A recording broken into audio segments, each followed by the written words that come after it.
Senior সাংবাদিক মাসুদ কামাল বলছেন, আওয়ামী লীগই নিয়ন্ত্রণ করবে আগামী নির্বাচন কেমন হবে। একটা মাত্র বাক্য, কিন্তু এই একটা বাক্যই বোধহয় বাংলাদেশের আগামী দিনের রাজনীতির পুরো গতি প্রকৃতিটা, মানে ক্ষমতার ভারসাম্যটা বোঝার জন্য যথেষ্ট। একদম, এটা শুধু একটা মন্তব্য না, আমার তো মনে হয় এটা একটা রাজনৈতিক বাস্তবতার সারসংক্ষেপ। ঠিক।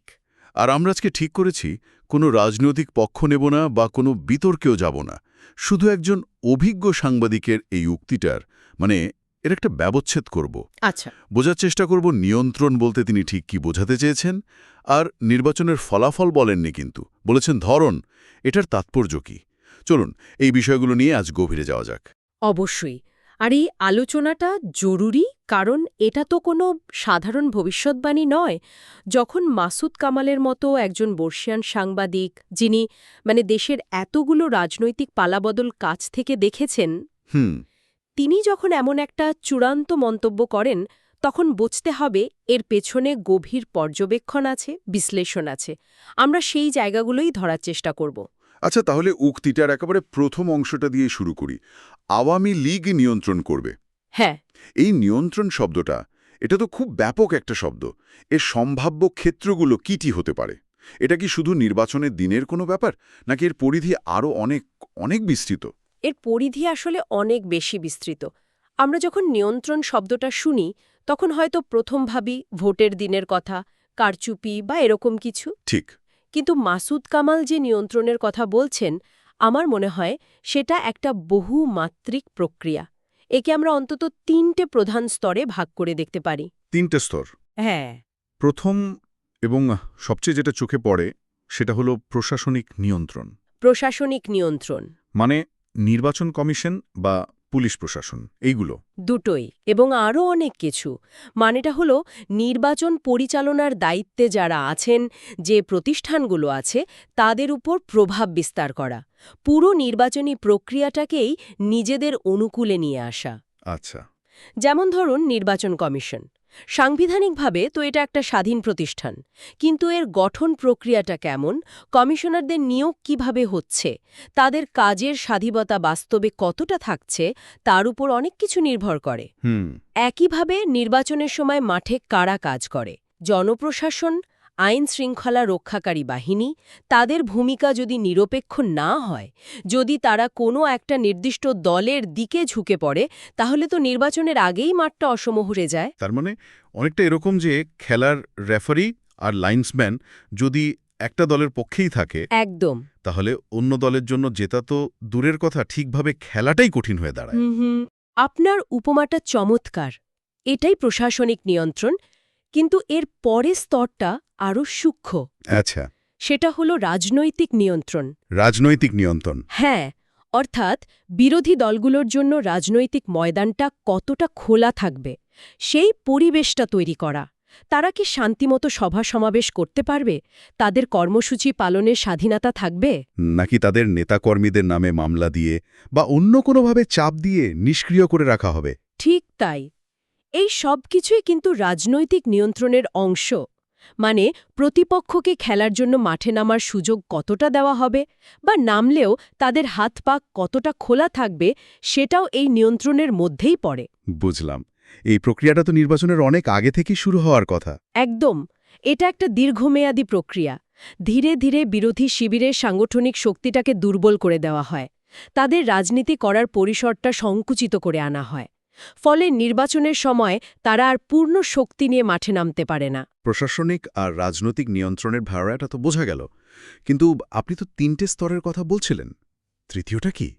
তৃতীয় স্তরটা সম্ভবত সবচেয়ে শক্তিশালী আর সবচেয়ে কম দৃশ্যমান। সেটা হলো মনস্তাত্ত্বিক নিয়ন্ত্রণ। মনস্তাত্ত্বিক নিয়ন্ত্রণ মানে সাইকোলজিক্যাল কন্ট্রোল। এটা কি একটু বাড়িয়ে বলা হচ্ছে না? সাধারণ ভোটাররা কি সত্যিই এতটা প্রভাবিত হন? এটা খুবই গুরুত্বপূর্ণ একটা প্রশ্ন। প্রথম দৃষ্টিতে মনে হতে পারে এটা বাড়িয়ে বলা হচ্ছে, কিন্তু একটু গভীরে গেলেই এর প্রভাবটা বোঝা যায়। মনস্তাত্ত্বিক নিয়ন্ত্রণ মানে হল ভোটার, রাজনৈতিক কর্মী, সুশীল সমাজ, এমনকি বিরোধী দলের নেতাদের মনেও এই ধারণাটা গেঁথে দেওয়া। কি ধারণা? যে নির্বাচনের ফলাফল মোটামুটি পূর্ব নির্ধারিত, এই লড়াইয়ে জেতার কোনো আশা নেই। যখন মাসুদ কামালের মতো একজন সিনিয়র সাংবাদিক বলেন যে একটা দলই নির্বাচন নিয়ন্ত্রণ করবে, তখন এই উক্তিটা নিজেও কিন্তু সেই মনস্তাত্ত্বিক পরিবেশ তৈরিতে একটা ভূমিকা রাখে। তার মানে এই ধরনের মন্তব্যগুলো এক ধরনের সেলফ ফুলফিলিং প্রফেসির মতো কাজ করে, মানে যা বলা হচ্ছে সেটাই সত্যি হয়ে যাওয়ার একটা পরিবেশ তৈরি হয়। ঠিক তাই। আপনি ভাবুন তো, যখন নির্বাচনের কয়েক মাস আগে থেকেই মিডিয়াতে, টক শোতে, চায়ের দোকানে সবখানে এমন একটা ধারণা ছড়ানো হয় যে ফলাফল তো নির্ধারিতই, হুম। তখন কি হয়? বিরোধী দলের একজন সাধারণ কর্মীও তো মাঠে নামার উৎসাহ হারিয়ে ফেলে। সে ভাবে, এত খেটে কি হবে, রেজাল্ট তো করাই আছে। আর সাধারণ ভোটাররাও হয়তো ভোট কেন্দ্রে যাওয়ার আগ্রহ হারিয়ে ফেলেন। অবশ্যই তারা ভাবেন, আমার একটা ভোটের কি হবে? এই যে একটা ব্যাপক হতাশা আর নিষ্ক্রিয়তার সংস্কৃতি তৈরি করা, এটাই মনস্তাত্ত্বিক নিয়ন্ত্রণের সবচেয়ে বড় সাফল্য। এটা চোখে দেখা যায় না, কিন্তু এর আঘাতটা মারাত্মক।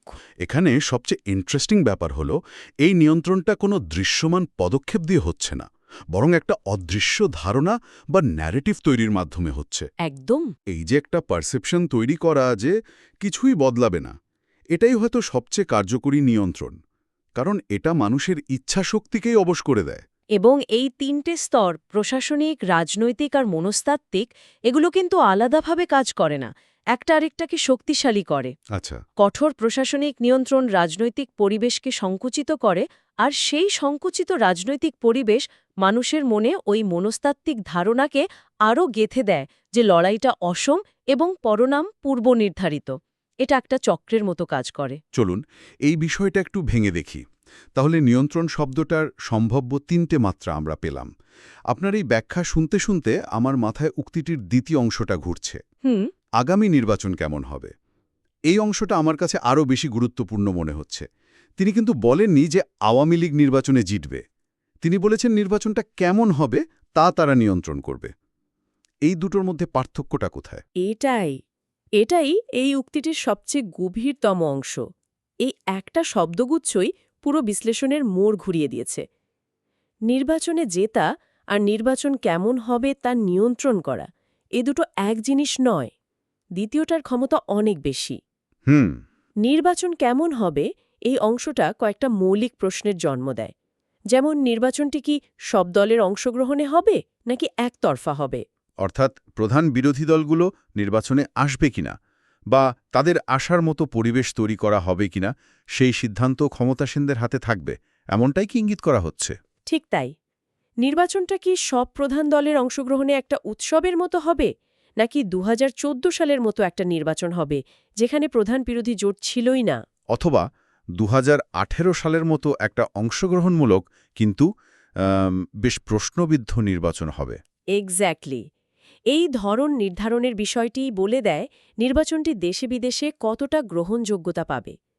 একটা নির্বাচনকে অংশগ্রহণমূলক দেখানোটাও কিন্তু এক ধরনের কৌশল হতে পারে, যদি সেই অংশগ্রহণটা অর্থবহ না হয়। তাহলে এখান থেকেই তো দ্বিতীয় প্রশ্নটা চলে আসে। নির্বাচন অংশগ্রহণমূলক হলেও সেটা কি সত্যিকারের প্রতিযোগিতামূলক হবে নাকি নিয়ন্ত্রিত হবে? এই প্রশ্নটি এখন সবচেয়ে প্রাসঙ্গিক। নির্বাচন অংশগ্রহণমূলক হলেই যে তা সুষ্ঠু হবে, তার তো কোনো গ্যারেন্টি নেই।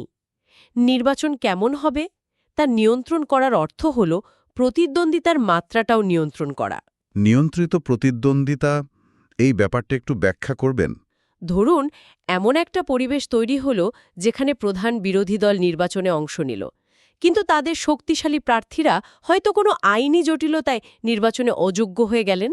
আচ্ছা। অথবা এমন কিছু দুর্বল বা তৈরি করা বিরোধী দল বা স্বতন্ত্র প্রার্থীকে মাঠে নামানো হলো, যারা আসলে মূল প্রতিদ্বন্দ্বী না, কিন্তু এটা দেখে মনে হবে যে মাঠে অনেক খেলোয়াড় আছে। একটা প্রতিযোগিতার আবহ তৈরি করা আর কি। কতগুলো আসন পেতে পারে, এই বিষয়গুলোতেও এক ধরনের অদৃশ্য বোঝাপড়া বা নিয়ন্ত্রণ থাকতে পারে। এই পুরো চিত্রনাট্যটা লেখার ক্ষমতা থাকাকেই মাসুদ কামাল সম্ভবত নির্বাচন কেমন হবে তা নিয়ন্ত্রণ করা বুঝিয়েছেন। তার মানে এটা অনেকটা একটা ক্রিকেট টুর্নামেন্টের মতো।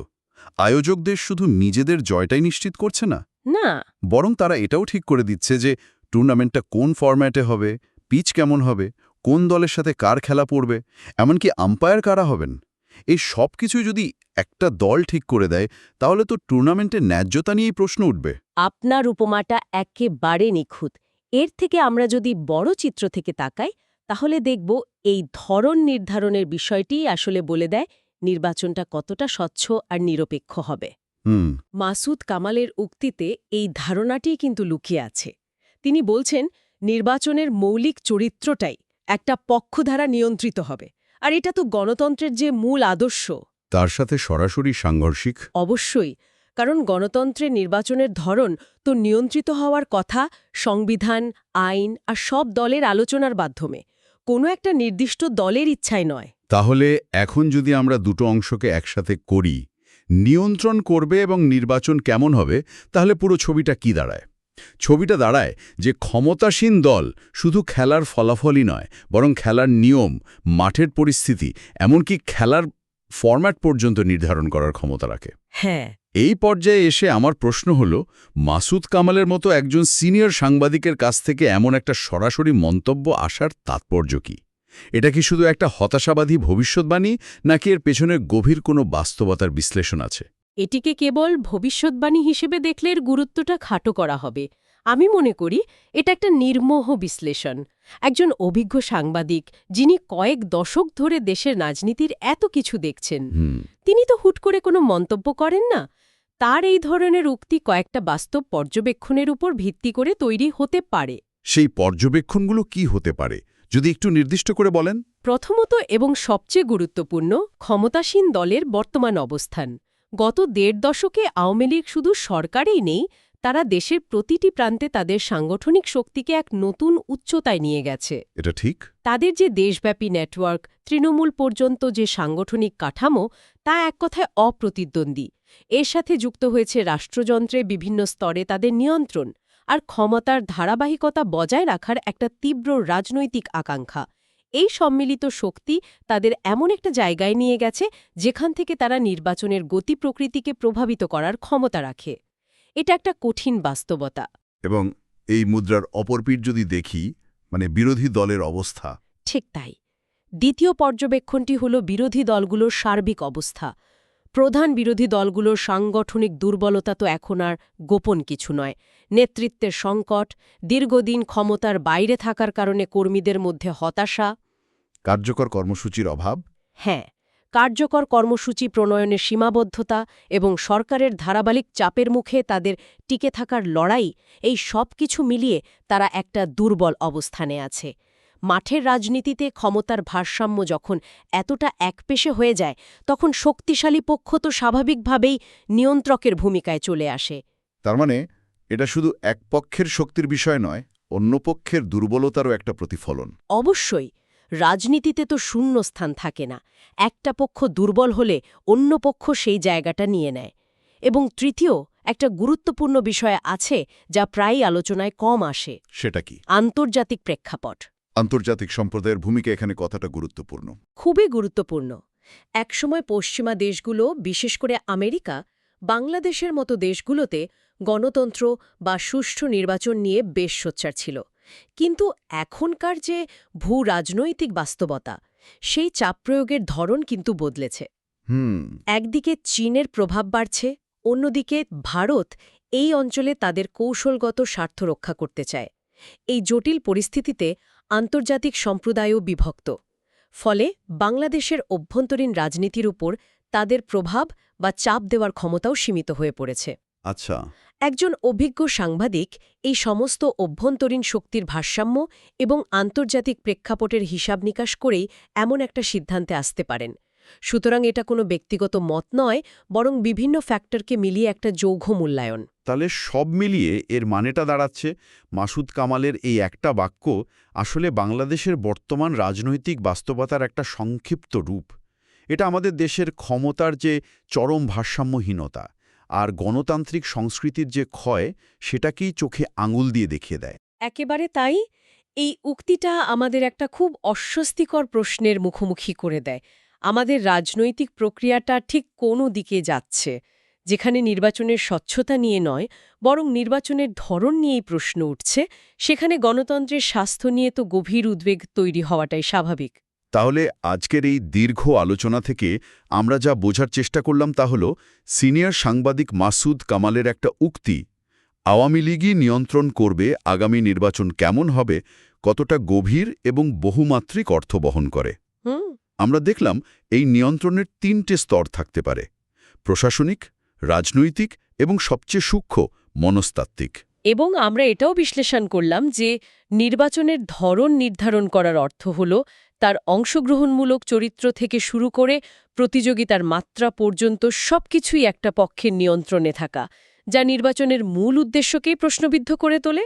সব মিলিয়ে এই আলোচনা থেকে যা স্পষ্ট হয় তা হল এই উক্তিটি কেবল একটি রাজনৈতিক মন্তব্য নয়, বরং এটা দেশের বর্তমান ক্ষমতার ভারসাম্য, বিরোধী শিবিরের দুর্বলতা আর পরিবর্তনশীল আন্তর্জাতিক প্রেক্ষাপটের একটা সম্মিলিত ফলাফল। এটা আমাদের দেখায় যে যখন ক্ষমতার পাল্লা একদিকে মারাত্মকভাবে ঝুঁকে পড়ে তখন গণতান্ত্রিক প্রতিষ্ঠানগুলো কতটা ভঙ্গুর হয়ে পড়তে পারে এবং রাজনীতির ময়দান কতটা অসম হয়ে যায়। আর এটা আমাদের ভবিষ্যতের জন্য একটা অত্যন্ত গুরুত্বপূর্ণ কিন্তু কঠিন প্রশ্ন রেখে যায়। একদম। আর সেই প্রশ্নটি আমরা আমাদের শ্রোতাদের জন্য রেখে যেতে চাই। যদি একজন অভিজ্ঞ সাংবাদিকের বিশ্লেষণ অনুযায়ী একটি দেশের নির্বাচনের গতি প্রকৃতি এবং তার মৌলিক চরিত্র একটিমাত্র দল দ্বারা নিয়ন্ত্রিত হয়, তবে সেই দেশের গণতন্ত্রের ভবিষ্যৎ এবং একজন সাধারণ নাগরিকের ভূমিকার পরিসর নিয়ে নতুন করে কি ভাবার অবকাশ তৈরি হয়।